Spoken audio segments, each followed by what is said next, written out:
What's up, guys? Welcome to AC Designs Garage, and on this video I'm going to show you why I think this YesWelder MIG 205DS is the best budget welder for you guys that's doing rush repair and hot rod building. Coming up.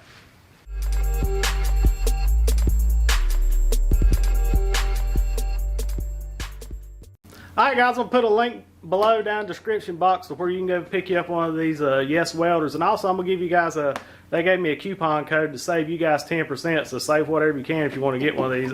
I'll put it down here below, and you just type that in, AC Designs, all one word, in the coupon code, and it'll save you 10%, and it'll help the channel out a little bit. So, alright guys, I will say YesWelder was generous enough to send me this welder. They didn't charge me anything to do a review. They didn't pay me to say anything, but one cool thing about them, they told me, they said give the 100% honest review of this machine. You know, if you like it, you don't like it, what you do, what you don't. So that's what we're about to do. We're going to run this thing through the paces from 20 gauge all the way up to 1/8 inch thick and see how she rolls. Alright guys, we're going to quickly go over what comes with it, because I know y'all want to see the welding part and not me blab about this. But about 6 foot of gas line, it's good rubber, it's pretty flexible, pretty good. 10 foot of ground clamp, got the dense 50, I think that's how you said, dense 50 connectors. Got a good spring, got good copper in there that bites on, get a good ground to it. It's a little lightweight, I guess. Some people might not like it, but you can always upgrade it. It's easy change, but I like it. I think it'll last me a while. The stick welding stinger, got a good heavy clamping spring. It's about 10 foot long. It's got the dense 50, so you can also go on Amazon. They sell connectors and stuff, and you can extend these leads. That's the good thing about this dense 50 type stuff. You just hook them together and make a longer lead if you need to. It's real simple. Here's the 110 to 220 adapter. I really like it because I run 220 most of the time, but if you don't have it, this 110 is great. I think it'll work good for me if I had something in the shop in the way and I need to fix a trailer or, you know, a brace or something on a trailer. I could roll it out there and hook up some 110 and burn it in. It also comes with another roller with it, which this is the Flux core roller. I do everything off Imperial. I'm not a metric system person, but this is just what I like. Nothing wrong with it, but this is for the Flux core. It's got the ribs in it, but it does 0.9 and 0.8, which comes out in Imperial settings to be 030 and 035. And this machine will also run 023, so that's what I'm running it today. And it comes with couple extra contact tips. It's got one that comes in the MIG gun, and then it has 2 extra. Basically the 030 and 035 is what that is. It comes with those, and these are Tweco style consumables, so you can go to Home Depot, Lowe's, Tractor Supply, anywhere like that, and get these style fittings. I really like the MIG gun. I put in a few hours on it. It's good and heavy, but I really like the end screws off of it. But it seems to be good and heavy duty. It don't feel cheap at all. I mean, I like it. It's got a good weight to it. It's got this piece on the back so you don't kink your line and stuff. Can't remember what they call these things, but really good heavy. It's big enough to grip. I know the old MIG guns were so small. If you welded a long time, you'd cramp up because it's small. But this, I really like this one. It's about 10 foot of lead. It runs up. Let me show you real quick how to put the wire gun on. I've already got my wire in it, so I'm just going to show you real quick. It's got the European style setting on it, or hookup, but you can see it. There's no way to do it wrong. The way it does, it's just got those 3 pins. You just put it up there, but I got my wire in it, so I can't pull it off. Like I said, I'm running 023, and that's what I usually run up to, about 3/16, and that's usually as thick as I weld, because I do rush repair, car restoration, stuff like that, chassis work. So I never run over 023. All right, now I'm gonna show you how to hook this stuff up. Once you got your MIG gun in, like I say, it goes in one way, push it up there, run it in. It has this piece here, it just connects your work lead. Now these are these dense 50. You can see you just line that little end up like that, and it slides in. You just rotate and just snug it. That's good to go. So that's how you get set up for your MIG. Today we're only going to do the MIG. I want to try to keep this video short. I'm going to do 3 videos because the super cool thing about this little machine is it's a multi-process machine. It'll do MIG, TIG, and Stick. The only thing you have to buy for this thing to get it going is you got to have a regulator if you're going to run on gas. And the gas we're running is 75-25 mix, and I run mine at right at 20 CFH. Yeah, here's Here's the gas that we're running. And if you have it set up like this, I got it just set over to the side because I ain't got a cart yet. Make sure you get this ratchet, because if this knocks over and this valve knocks off, it's going to be bad stuff. So always make sure you secure your tank really good. All right, I'll show you inside where the wire goes. Like I said, I'm running 023. The thing I like about this thing is this tensioner, man. It's really cool. It's got this spring that holds it up, and it's got your tensioner. You can just crank down if you need a little more tension on your wire. Get my light in here so you can see the roller. The roller's right there. It works really good, and it's pretty easy to take on and off. I'll show you real quick. It just has that little piece going. You flip it like here's the 0.9, so your wire would run in on this side of it. If you need to run the 030, you just flip it around like I have it now. The one that you have to the inside is to where you're going to run it at. So mine's on the 030 slot, but I'm running 023. But that's how it goes, and it's keyed. It works really good. It's not going to slip on you and stuff.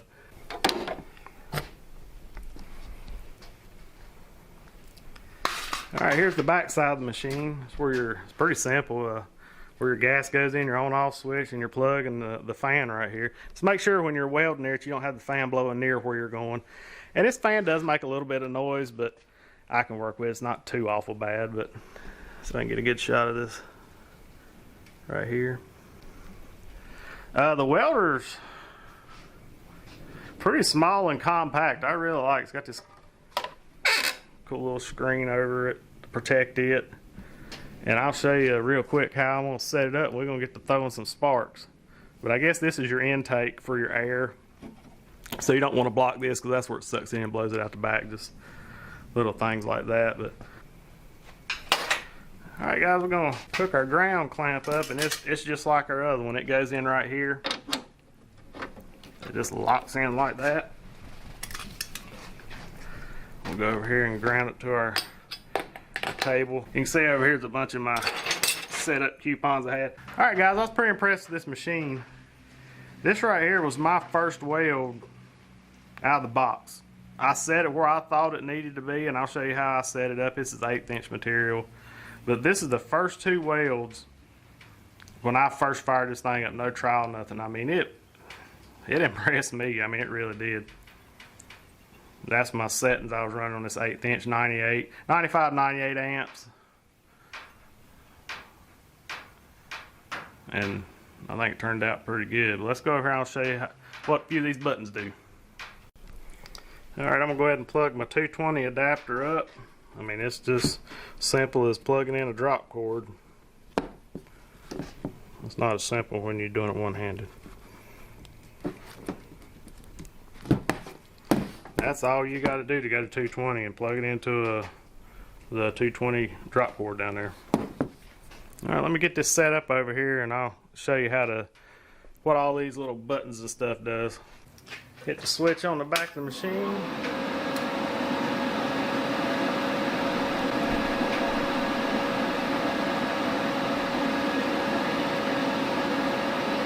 Alright, I'm going to try to talk over the fan. It is a little loud. Alright, this top light up here you probably can't see because of the reflection. This top light is your amperage. And this is your amperage here, and you just turn it up, turn it down. It's all digital. Really cool. We're probably going to do the 1/8 inch first, so I'm going to go ahead and set it up on what I'm going to do it at 95. Alright, see, it automatically sets your voltage. There's no wire speed on here. It sets your wire speed automatic. And I was kind of worried about that when I got it, but as I welded with it, it's pretty spot on. There's a few little adjustments. It comes down here, and to get these, that's the 2T and the 4T. And what that is, I never knew what it was, but 2T is like you pull your trigger, it starts welding, you let off, it stops. Well, you can push this button here, it drops down to 4T, and what that does, you can pull your trigger on your MIG gun, and it'll start welding, and it won't stop till you pull it again. I don't use that. That's, I guess, for really long welds if you need to. Here's the 100%. We'll go up to it. When you're setting your gas, this is like your gas setting and your 2T, 4T. This is your gas setting. First one's 100% CO2.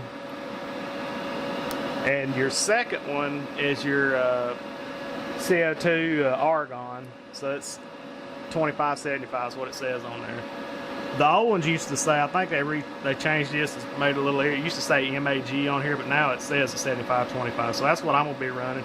If you're stick welding, it drops down here, it says stick right here, and then you set your amperage the same way. If you're TIG welding, it's called scratch TIG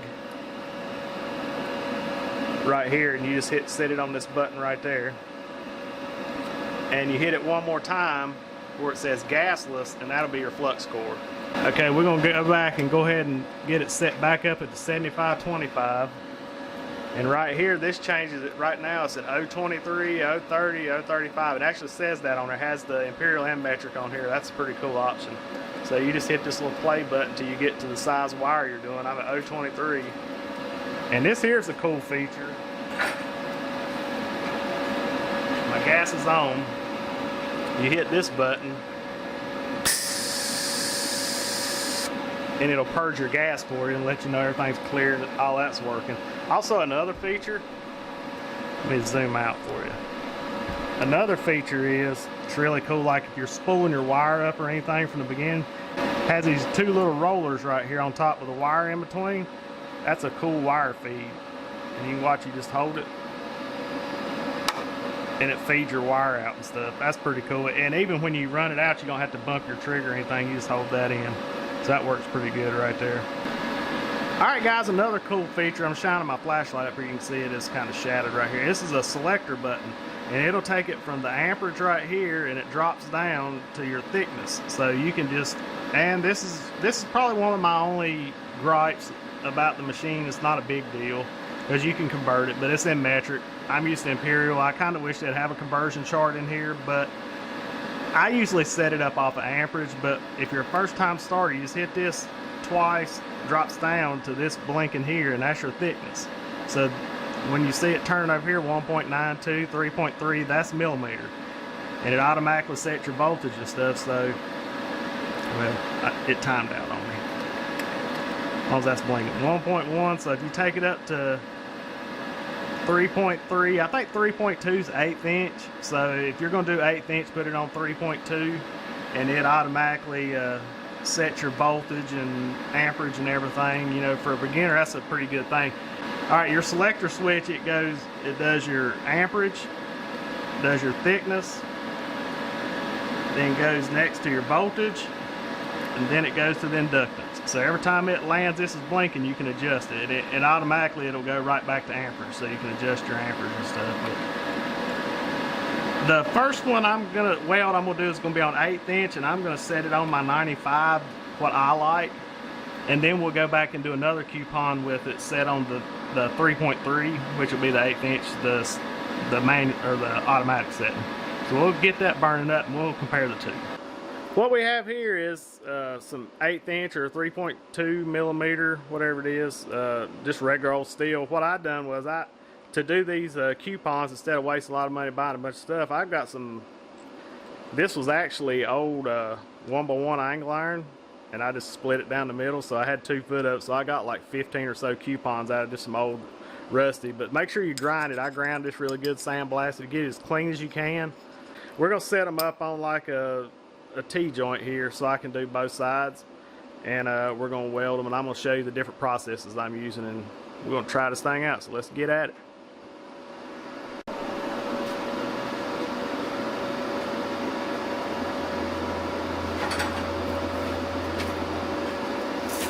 And right here's the cool little trick. You hit the little roller button and it runs out your stuff without wasting gas, because that stuff's pretty expensive now. So alright, we're going to get these tacked up real quick. These coupons right here tacked up, and we're ready to go.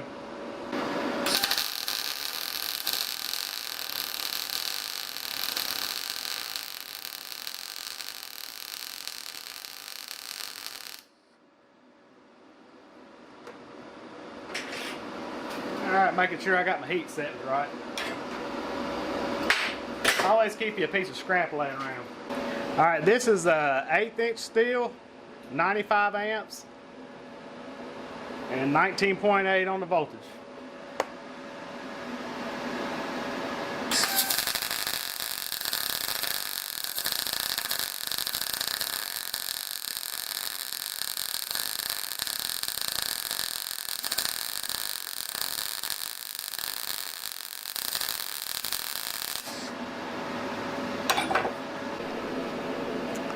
Guys, that ain't too bad right there. Get over here for it. Get a good look at it. It's not built up too high. It's pretty good. I got a little wobbly on it, trying to stay out of the way of the camera, but I'll try to get you a little bit better. But I'll tell you what, it does pretty good. Sounds pretty good. We'll see if we can get one to look a little bit better than that one on it.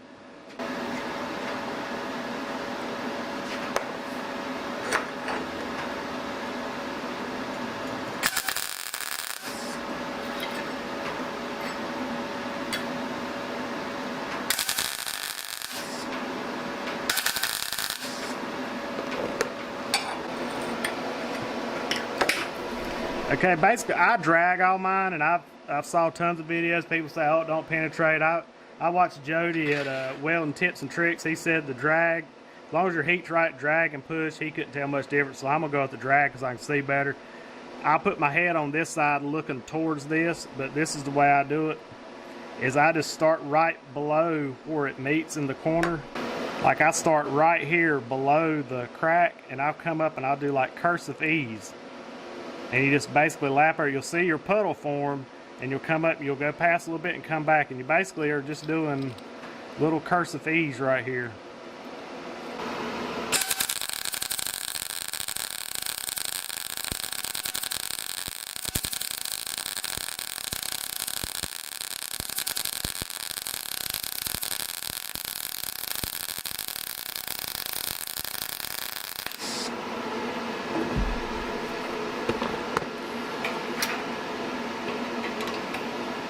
That one looks a little bit better.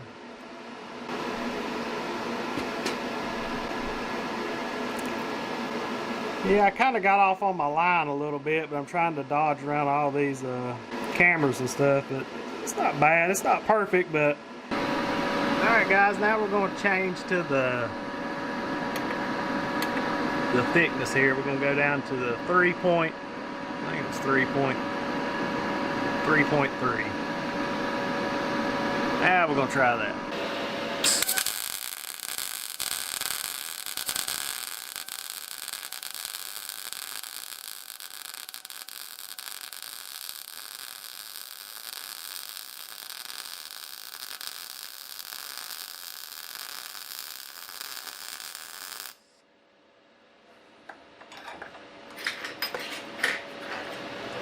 I will tell you guys that that auto set's not bad.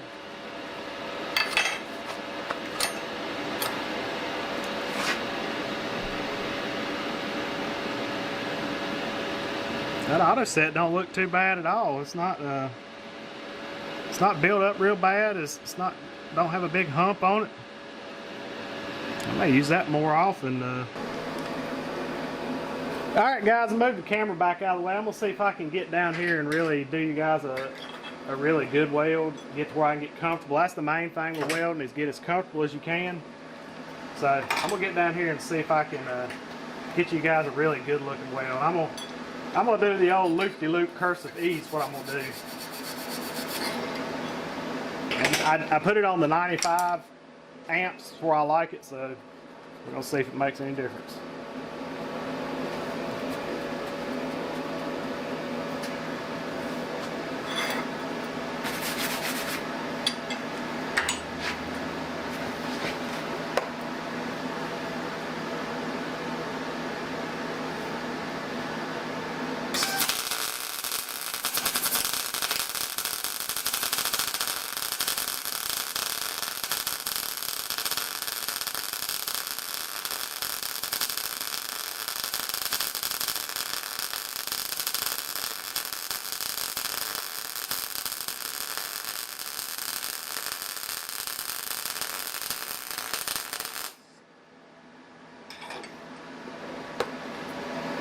Well, that don't look too bad.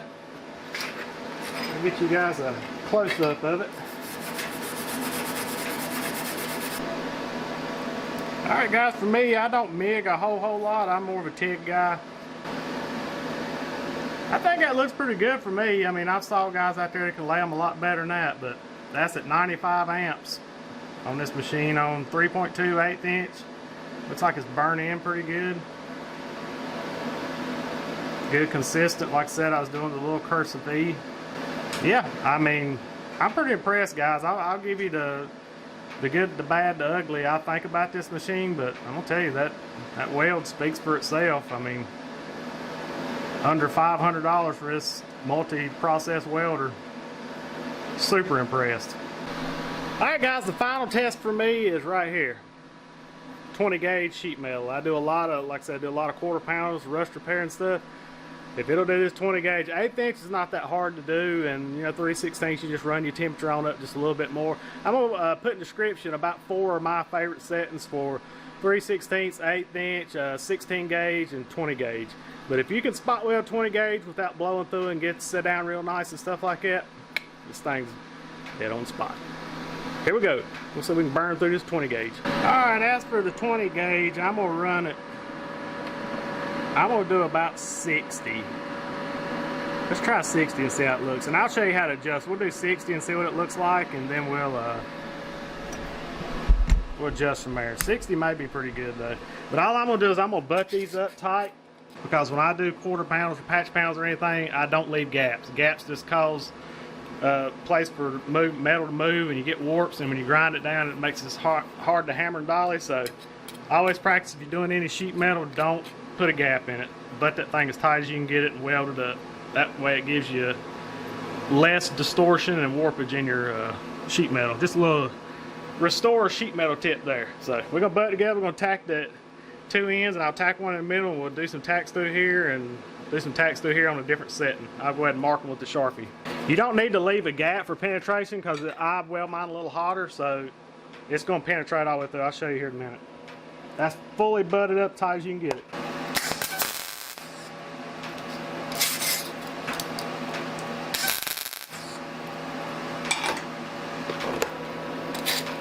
That seems pretty good there on that setting, but here's what I was going to show you. That's the top side we just done. You see the penetration on it? It's penetrated through. I'm gonna do half of it at let's say do half of it at the 60 we're at, then I'll bump it up to 65 on this end. We'll mark it so I don't forget.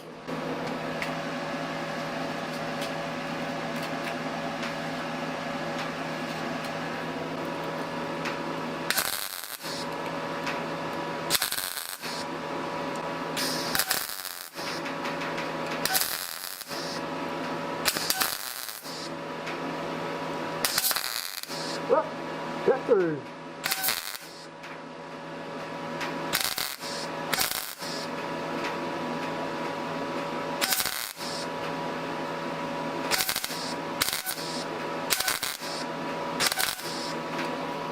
I was just pushing it to the limits to see how it does. When I do sheet metal, you want to tack it and cool it, and tack it and cool it, and tack it, cool it with air. That's the top side, because if you notice the heat mark right here, how wide it starts to get, it starts carrying too much heat. So what you should do, you should tack, tack, tack, and then cool that to where you can about touch it by hand, and then come in between. I'll do this side like that, and I'll show you even at 65 that it won't blow through, because it takes time. But see, you don't have to leave a gap. That's full penetration.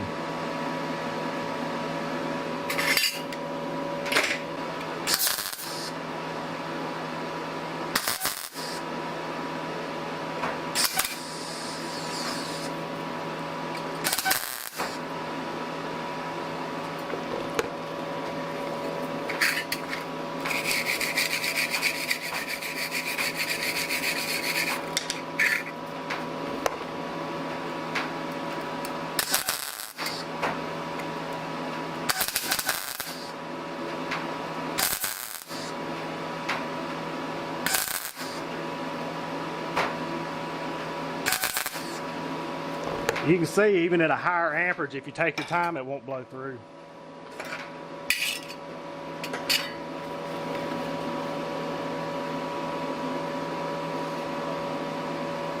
So I'm going to finish welding this up. I'm going to brush it real quick, weld it up, and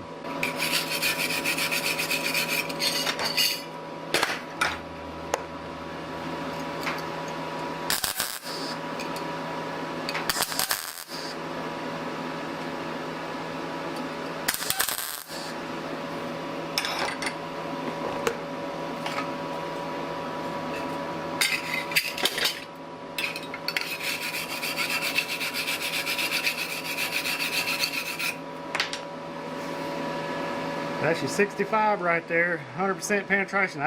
They don't look good. When you do sheet metal, don't expect it to be all pretty. But you'll grind that down, that'll just totally disappear. But it's pretty good, 65. I would probably, first timer, I'd stay around the 60. What I like to do is, you know, you can go in between like 5 amps or so. So if you feel more comfortable at 60 or you want to bump it up, get you a bunch of scrap and just try. It's the best way to do it.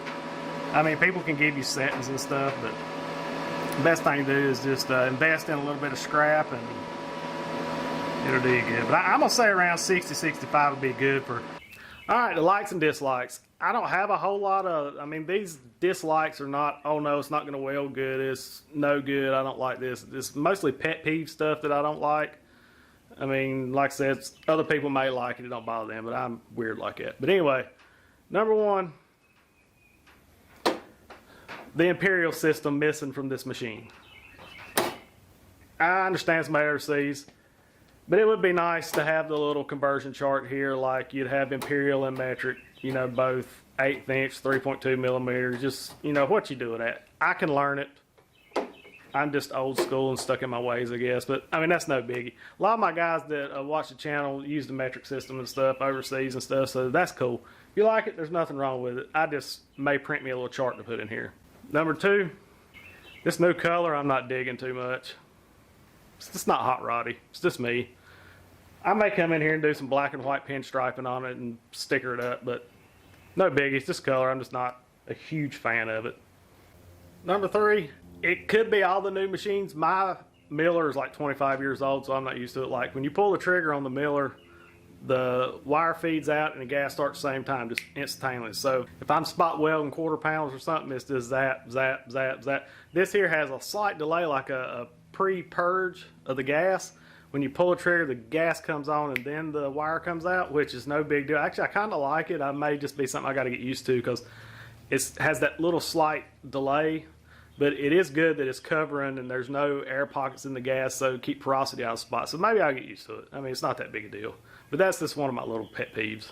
Number four, and final, they could have maybe put a little heavier. I mean, this is not, it'll probably last me forever. I try to be pretty gentle on my equipment, make it last forever. But, I mean, out in the field or something, this could maybe give some problems in the future, but you can change that out, no biggie. But that's just a little thing. All right, now for the positives. The positives actually outweigh the little nitpicky negatives that I can probably get used to anyways. But positives, super affordable. Multi-process machine, MIG, TIG, stick. It's a 110, 220. It's the inverter style machine. I think it weighs 30, 40 pounds. I can't remember exactly. It's not heavy. It's small for a beginner, or I would say my miller's probably gonna get dust on it now. I will say that it's so small, lightweight. I can put a little shelf up, and it don't take up a lot of room. And I'm gonna use the mess out of this thing. As for the long term, I don't know because I hadn't used it but a week or so, but so far it does really good. I really like the MIG gun. It's good and heavy. It's sturdy. It's made out of good plastic. It don't feel like it's gonna fall apart. You can buy the consumables at any local place. I mean, you can get them online, but if I need something, I'm out here late in the evening in the shop or something, I can run to Home Depot or Lowe's or Tractor Supply and get the Tweco style consumables. The cable's really nice. Everything seems to be well built. I mean, some of this here's plastic. It's got, this door's a little floppy and got some plastic hinges, but I mean, that's what it takes to make this stuff lightweight. And I think one of the big thing is about this thing is the cost. It's under 500, well under 500 bucks. I mean, the way prices are fluctuating, the way everything is now, I'm not going to give you a price on it, but it's well under $500 for this machine. I mean, years ago, that Millermatic 185, which this is a 205 amp machine, that's only 185. We paid $1,800, $2,000 for it. I mean, this is ridiculous, the technology that they've got now, but I give her 2 thumbs up. I mean, it's affordable. It works good. It does what they say it does. I'm going to get the TIG rig set up for it. I think it's like 50 bucks on Amazon. It's got the killer connectors. that just go in, good heavy lugs. I mean, I like it. They didn't pay me to say that, but I like it. I mean, I would personally buy this welder. So far, it's done me great. In the future, I would like to try out some of the TIG welders. That's what I'm big into. I got a big Miller Synchro-Wave 250 over here that I've had for years. That's what I like. I'd like to try their TIG welder to see how it stacks up, maybe the plasma cutter. But, yeah, I dig it. Alright guys, hope y'all enjoyed that video on the little YesWelder MIG 205DS. Thing worked great. Everything I threw at 20 gauge up to 1/8 inch, and that's what I work in. I do sheet metal repair and floor pan, chassis work and stuff like that on hot rods, and everything I threw at it, it worked. I like it. Remember, be kind to one another. Jesus love you. So do we. God bless. Wig out.